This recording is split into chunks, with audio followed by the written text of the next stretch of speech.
Hasil identifikasi kesiapan belajar peserta didik melalui asesmen diagnostik kognitif dan non-kognitif menunjukkan bahwa 40% peserta didik belum siap dan belum paham materi yang akan dipelajari, 25% peserta didik sudah paham dan sudah siap belajar, serta 35% peserta didik siap untuk menerima tantangan.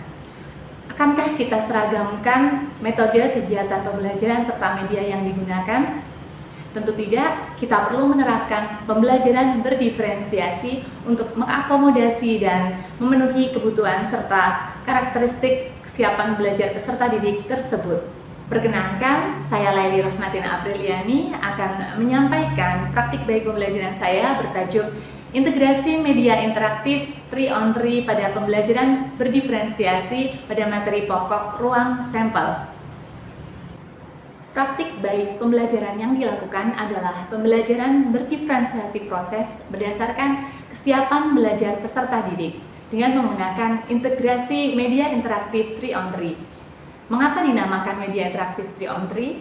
Karena pada pembelajaran ini digunakan media interaktif yang berupa 3 jenis, yaitu video pembelajaran yang bermuatan pertanyaan-pertanyaan terstruktur sesuai dengan level kebutuhan dan kesiapan belajar peserta didik, LKPD, serta alat peragam manipulatif. Media 3on3 tersebut dibuat dalam 3 jenis sesuai dengan level kebutuhan serta sentra peserta didik masing-masing. Kesiapan belajar merupakan karakteristik peserta didik yang menunjukkan pengalaman yang dimiliki untuk mencapai tujuan pembelajaran. Media interaktif berupa media video pembelajaran yang bermuatan pertanyaan-pertanyaan terstruktur yang disesuaikan dengan level kebutuhan dan kesiapan peserta didik, LKPD, serta alat peragam manipulatif. Media interaktif 3on3 tersebut digunakan untuk membantu peserta didik membangun pemahaman konsep sesuai dengan level kebutuhan dan kesiapan belajar masing-masing. Elemen diferensiasi pada pembelajaran diferensiasi proses ini antara lain, yang pertama, diferensiasi kegiatan pembelajaran sesuai sentra masing-masing. Yang kedua, diferensiasi media interaktif 3on3 yang digunakan sesuai dengan kebutuhan dan kesiapan belajar peserta didik.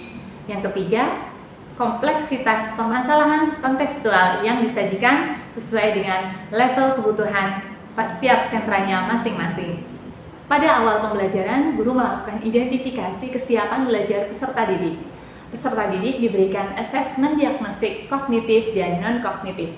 Instrumen asesmen diagnostik ini berupa lembar KW, Know, Want to Know, serta brainstorming pertanyaan-pertanyaan prasyarat. Informasi dari asesmen diagnostik ini berupa informasi kesiapan belajar peserta didik secara psikologis serta pengalaman awal yang dimiliki oleh peserta didik untuk mengikuti pembelajaran. Hasil identifikasi kesiapan belajar peserta didik dari tes diagnostik pada awal pembelajaran digunakan untuk pemetaan serta pengelompokan dalam sentra-sentra sesuai dengan level kesiapan peserta didik. Peserta didik dibagi menjadi 3 sentra menurut kesiapan belajar masing-masing, diantaranya yaitu yang pertama, sentra kuning, yaitu peserta didik yang belum memahami materi prasyarat dan belum mengetahui konsep yang akan dipelajari. Kedua, sentra hijau, yaitu peserta didik yang sudah memahami materi prasyarat serta sudah mengetahui konsep yang akan dipelajari. Ketiga, sentra biru, yaitu peserta didik yang sudah memahami materi prasyarat dan siap untuk menerima tantangan serta kompleksitas tinggi. Dari hasil identifikasi diperoleh 40% peserta didik pada sentra kuning, 35% peserta didik pada sentra biru, dan 25% peserta didik pada sentra hijau.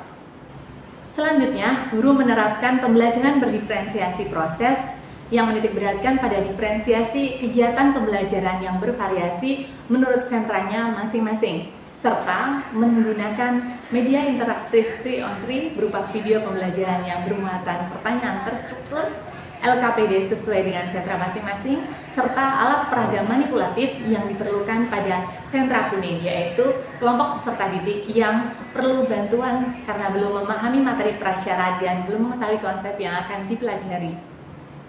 Peserta didik dalam tiap kelompok sesuai dengan sentranya masing-masing berdiskusi mengenai permasalahan kontekstual yang disajikan pada LKPD. Selanjutnya, sentra kuning disajikan percobaan dengan menggunakan bantuan alat peraga manipulatif yaitu dadu dan uang logam untuk menentukan ruang sampel serta macam-macam titik sampel yang mungkin terjadi serta kejadian yang ditanyakan pada LKPD. Sedangkan sentra hijau melakukan studi kasus penyelesaian masalah kontekstual dengan menggunakan metode diagram pohon dan tabel serta berbantuan video pembelajaran interaktif 3-on-3 untuk sentra hijau. Sedangkan sentra biru melakukan eksplorasi mandiri permasalahan kontekstual pada LKPD dengan berbantuan video pembelajaran interaktif dengan mengkaji pertanyaan-pertanyaan terstruktur yang memiliki kompleksitas tinggi. Diferensiasi media interaktif digunakan dalam pembelajaran, diantaranya sentra kuning menggunakan alat peraga manipulatif serta video interaktif yang memuat pertanyaan-pertanyaan terstruktur serta pemandu dengan kompleksitas mudah dan sedang. Untuk sentra hijau digunakan analisis ruang sampel dengan berbantuan metode diagram pohon dan tabel serta video interaktif khusus untuk sentra hijau. Dan pada sentra biru digunakan eksplorasi mandiri yaitu berbantuan video interaktif dan di sana termuat pertanyaan-pertanyaan terstruktur dengan kompleksitas tinggi dan memberikan tantangan bagi peserta didik pada sentra biru.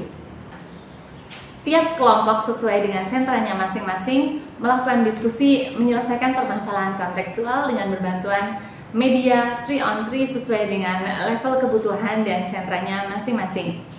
Selanjutnya, peserta didik mengkomunikasikan hasil diskusi permasalahan masing-masing.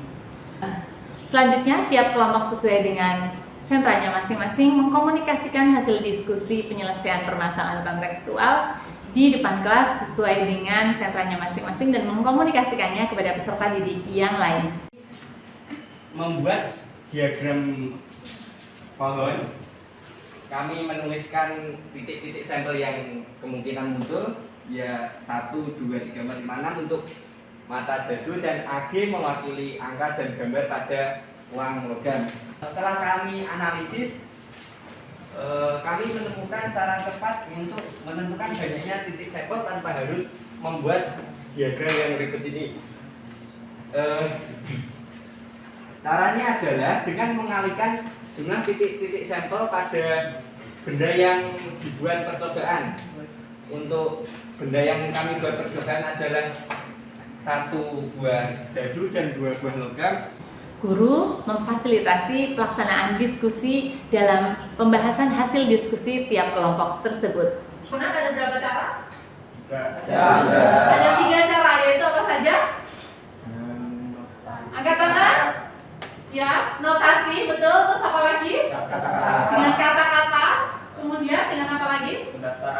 Mendaftar anggotanya. Berarti selanjutnya peserta didik mengerjakan asesmen formatif untuk mengetahui ketercapaian tujuan pembelajaran.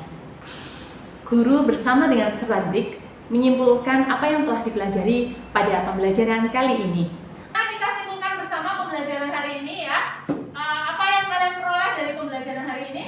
Kamu bisa tahu mengenai apa saja?